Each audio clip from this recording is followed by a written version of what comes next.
This is LUTV and we're joined by the Leeds United chairman, Ken Bates. Good afternoon, Chairman. Afternoon, Ben. Afternoon, folks. Chairman, we'll start with Tuesday night's game against Charlton. The positives, it was a point in the end. Yeah, I mean, I think it was not a very happy occasion, was it, on Tuesday, because I think everybody felt flat after the previous Friday night, and it showed there was... I think everybody was shattered by what happened on Friday night, and it reflected it in the whole atmosphere around down the road on the Tuesday. Thought the players were off, fans were very subdued, neither side played very well. So that was a point. It was a 2 points lost. I mean, we could be in top six today. On the other hand, win today, we'll be in the top six. You mentioned the top six, just 1 point off the playoff places, so when you look at what everybody else did, at least the club's going in the right direction. Yes, this goes back to a couple of years ago, isn't it, when nobody wanted in promotion, do you remember? Everybody is losing against each other, and so we've still got time. We've only played a quarter of the season. Plenty of time to get our act together, play as well as we can do, and can't keep climbing up the table.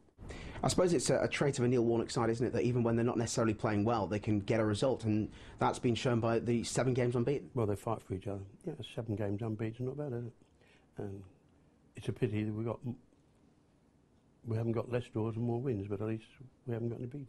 So, how many defeats?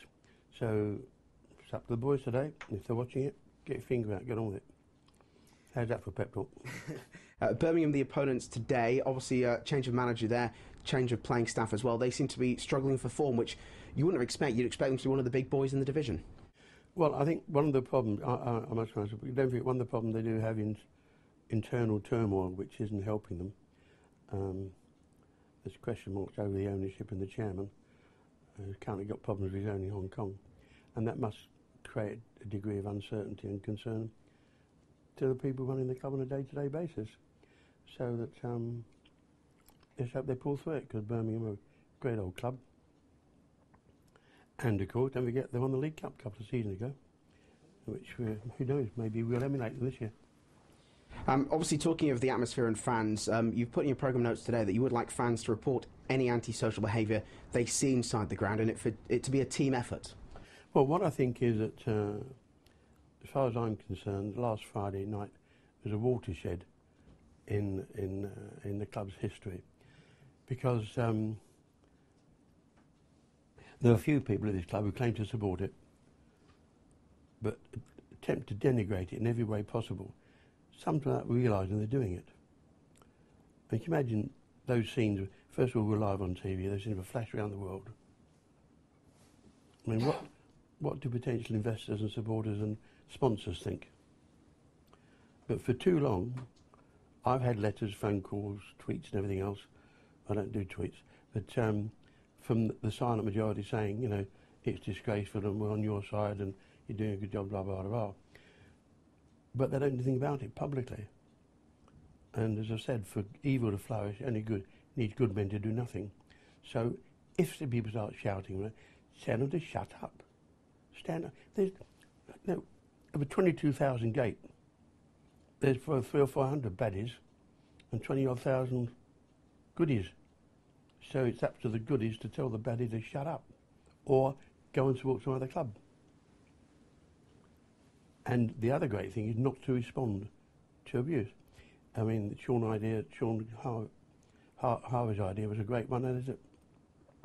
Next time anybody starts chanting about Istanbul, just stand up and turn your back on them. Just ignore them. Don't respond. Don't retaliate.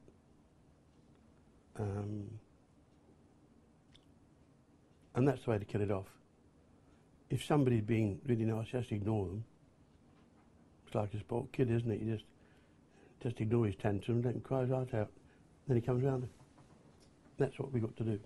But if there is really, really bad antisocial, if there's really bad language or thuggish behaviour, then you've got the number to ring, 07944 362 117, and it's printed around the ground. You only got a text. Go straight to the control room, and then our special stewards and police can move in. And you stamp it out. And the text line gives fans some anonymity as well, doesn't it? Of course, yeah, it is. Don't have to worry about that. You've made some changes to the membership policy as well off the back of recent events. Well, what we've really in the past, it's really been okay if you had a banning order, you were ejected or whatever. Once you've served your banning order, that's it. Like you come back into society again.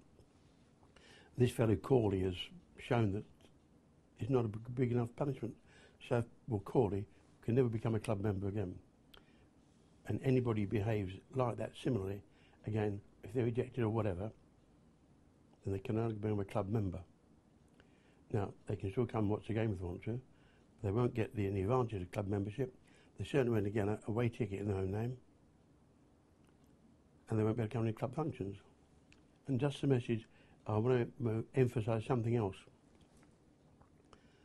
There is a tendency sometimes that members use their membership to buy a ticket for a away game and then give that ticket to somebody else. Now, we can't stop that, but it is the responsibility of their club member. If the club member gives his ticket to somebody else and that person gets involved with a banning order, an ejection or whatever, then that club member will no longer be allowed to buy away tickets. So that's another little loophole. Because we're determined to run the club for the benefit of the vast, law-abiding majority.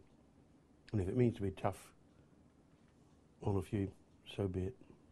Talking of the majority, a silent shopper came and enjoyed the Ellen Road experience, and for the majority of fans who come here, the facilities and everything on offer makes it an enjoyable afternoon. Yeah, it's quite a clever idea actually in the Football League. Every year they do a silent shopping experience around every club. And it's the first time they've ever come to the game, or that particular club. And then they report it back in some detail. And this year they chose mother and daughter, mother and son or whatever, coming to the family section. But then it came to our new one that we launched. And what's great about it is that we got, they don't give us points, but it's basically 99% out of 100, which is great. And I'm so pleased that they gave us that report and that experience. And it reflects well on everyone. The stewards, they said the stewards were good, nice. The people in the catering were nice. Everybody was nice. So one step towards becoming a nice club again. Only one thing that the comment was made about lack of choice for food in some of the catering outlets. But I think you have to understand the problem is that, you know, we're not like normal cafes. We're only open 25 days a year. So if we carried too wide a choice of food, then we simply have that much more waste that we chucked away, put up the cost, put up the prices. So we do our best under the limitations we have. Can we finish today with an update on the investment? Is there anything new you can tell us? Well, what I can tell you is that matters are progressing, but it's not being helped by people who appear to be trying to cause trouble for some unknown reason. And I'm particularly curious about a fellow called Duncan Castles. He's a gentleman who lives in South Africa, and all of a sudden he's an expert in Arabic affairs and football affairs. I don't know if this is the same Duncan Castles who's lost his job at about 3 national newspapers. And I'm puzzled that somebody sitting in South Africa can be concentrating on Leeds United and a big Gulf financial institution, what, 8,000 miles away, 6,000, 7,000 miles away? Seem to be obsessed, almost a stalker, and asking the most peculiar questions. And actually, I suppose, to use a technical term, he's just making himself a pain in the arse. It's interesting. He's had to send an email apology to GFH, and I'd like to read it to you in full. He sent it to David Haig, and he writes for a paper called The National in the Gulf, which is, hasn't seen any, as I said before, it seems like the late news of the world without the class. He said, David, I apologise for the retweet of an item on Twitter written by some that may have caused offence. Certainly not my intent to offend or dishonour Islam. I apologise to anybody who took offence to the item. Sincerely, Duncan Castle, sports journalist. And when we look at that, we see he does indeed live in South Africa. So I think it puts his credibility where it belongs, doesn't it, in the bottom of the ash bin. So that if you do read anything about him, or from him, or whatever, take no notice, because he's discredited before it starts. There will inevitably be press and media interest about this transaction, because Leeds are a big club. But we're making progress, hopefully sooner rather than later. And in the meanwhile, just ignore any rubbish reading the newspapers written by people who have not checked their facts and who write speculation just to fill the newspapers. If I've told you before, I keep telling you, if you want to know what's going on, LUTV, Yorkshire Radio and the internet. There's nothing on those three things because there's nothing to tell you. Simple as that.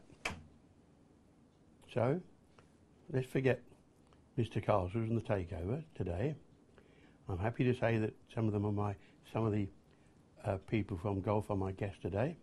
I can get that in first, because you see a picture of them in the papers either Sunday or Monday, so I'll get in first today. And they're very welcome. I don't quite think the weather's what they were expecting coming from the golf, but that's another story. 100 to minus 100, I think, is from one extreme to the other. But let's concentrate on the game, let's get our 3 points, and let's get into the playoffs. Chairman, as always, thanks for your time. Thank you, and don't forget, cheer the team. You're worth a point. No, you're worth a goal anyway.